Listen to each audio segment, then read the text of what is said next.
The unfortunate reality is that when it comes to migration issues, both illegal trespassing as well as legal immigration, this administration, it consistently puts America last, and that's the reality. Immigration exists to make the lives of legal American citizens better, period. So whether by fortune of birth or by legal naturalization, this country belongs to us. It is our land. It is our home. And our fellow citizens are our family. How we choose to add people to our family is 100% our choice. And there is nothing narrow or close-minded about continually evaluating which new people should be welcomed or whether any should be welcomed at all. Joe Biden operates from the complete opposite framework. To him, borders are mere symbolism. Our southern border is wide open right now for children, as Biden reversed President Trump's sensible policy to refuse unaccompanied minors. Now, on its face, Biden's approach might be promoted as humane, but it is anything but. Biden and Harris, they have effectively turned kids into admission tickets into the United States. That's the reality. Send the kids in first, alone, and then have them reunited with illegal migrant parents later. Reunited not in their home country, but here in America. It's not just children crossing, of course. The Laredo section of the Customs and Border Patrol has seen apprehensions climb an astounding 900% since this time last year. And they just nabbed a known violent Mexican gangster crossing illegally. Our porous border situation is so bad that we're actually attracting massive waves of illegal migrants who travel from all over the world to then walk across the Mexico-U.S. border. For some numbers, some data on that, let's get to a Chalk Talk. This is the nationality of illegal aliens, trespassers who are not coming from Mexico or Central America. This data is from Customs and Border Patrol. The latest we have, we don't have May data yet, the latest we have is April. 33,500 migrants illegally crossing the border, uninvited trespassers who did not come from Mexico or from Central America. They're coming from all over the world, from India, from Haiti, from Brazil. For comparison purposes, in January of this year, when Trump was still president, that number was only 9,000. Going back to April of last year, that number was only 1,300. To show you just how global this situation is, I couldn't believe this number myself. Over 2,000 Romanians have crossed the border illegally so far in 2021. That number, for comparison, was only 266 for all of last year, 2020. So, Joe Biden, unfortunately, is hell-bent on changing America's makeup permanently. He doesn't care about the damage that he's doing to working-class Americans, many of them minority citizens of the United States. And the ruling class elites, well, they welcome these masses of new laborers because the captains of industry benefit from depressed wages, and they generally live in communities that are unaffected by the problems of throngs of new migrants.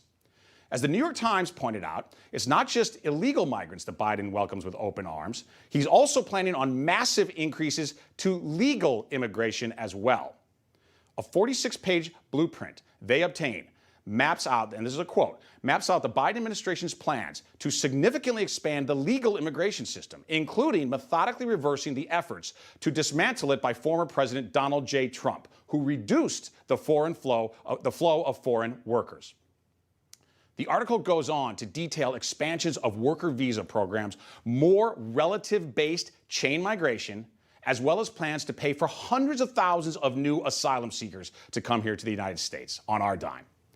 All of this at a time of great economic uncertainty in the United States. Just today, for the second month in a row, we got news of a very disappointing jobs report from the Bureau of Labor Statistics.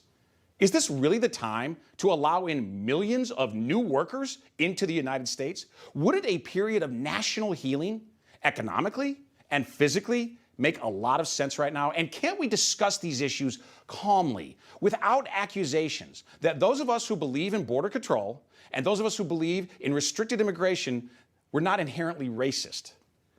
America is not a race, but we are a country. And as a country, we have every right, every obligation to determine how much immigration is good for our citizens, whatever their color or creed. I believe that number right now should be 0. It is time to hit pause on immigration. Time for a pause while we recover as a nation. Let wages rise, keep our border secure, and let's figure out how to do legal immigration better. Our country wants immigrants. We want to be the global dream team. We need people of grit and hustle who want to assimilate into America and add to the wonder of this land while pursuing the American dream. People like my own father. We can figure out the best ways to determine who these new American strivers will be. But until then, let's prioritize Americans and truly put America first. Well, Steve, border czar VP Harris, the same, quote, border czar who hasn't held a press conference on the border crisis in 72 days since she took on that role. She'll travel to Central America next week to have a, quote, honest and real conversation about the root causes of migration with the presidents of Guatemala and Mexico. Well, it's the first trip, and I'll be meeting at the front leg of the trip with the president of Guatemala, Giammattei, and we have a lot to discuss. It's going to be an honest and real conversation. Though honest and real are not exactly the words that come to mind when describing this administration's approach to dealing with this crisis. Joining us now is Heritage Foundation visiting fellow and former acting CBP commissioner, Mark Morgan. Mark, thank you so much for being here tonight. Thanks for having me. As Steve just outlined, over 33,000 individuals coming from other countries outside of Central America and Mexico. It seems that addressing these root causes in those countries is not the best approach. Look, Jen, it's a joke. We've been saying this for a very long time. We've known what the so-called root causes are for decades. Look, the root cause is America is the greatest country on the face of the planet. And you're not going to change that. Look, we've continued to try to improve the economic conditions in the Northern Triangle countries for decades. And look, the fact is that no matter what we do, America is always going to look better for these countries. And that's a fact. It's about economics. These are not valid asylum claims. And that's another misdirection and spin that this administration continues to tell and lie to the American people about. Right. Mark, I want to ask you about my thesis that we should hit the pause button, that it is time for our country, even on the side of legal immigration now I'm talking about, that it makes sense for our country to heal physically, economically, otherwise, and figure out how to do legal immigration even better. Your thoughts? No, Steve, I think you're spot on. Look, we've also been saying this. I've been an advocate of that, too. Look, we're all in agreement. Look, I've been doing this for 35 years. We're all in agreement that immigration, legal immigration, is a good thing for this country if it's done in the right way. That's what it's been about. How do we get better and more effective at legal immigration? But that's not mutually exclusive, is that we are a nation of law. We are a sovereign nation, and that we should be united to stem the flow of illegal immigration. And look, Steve, I tell you, this administration, the Biden administration, just got rid of the Remain in Mexico program. That was what I refer to constantly as a game changer. It closed one of the significant loopholes that you discussed, is that kids literally were being used as passports as their ticket in the United States. That's what drove the crisis in 2019. The Trump administration, we shut that down in large part because of MPP. This administration has done away with it. They have sent a calling card, not just the Western Hemisphere, but as you outlined very eloquently with facts, by the way, that we've sent a calling card to the entire nation. You make it to our borders with a kid, or if you're a teenager by yourself, you're going to be admitted to this country. So, of course, we're seeing the highest numbers we've seen in over 20 years. And Mark, we've seen, of course, you and I spoke about this at the border a couple months ago, but the Biden administration moving these families, these kids throughout the country. We're hearing less and less now about overcrowded facilities. Is that plan still in place?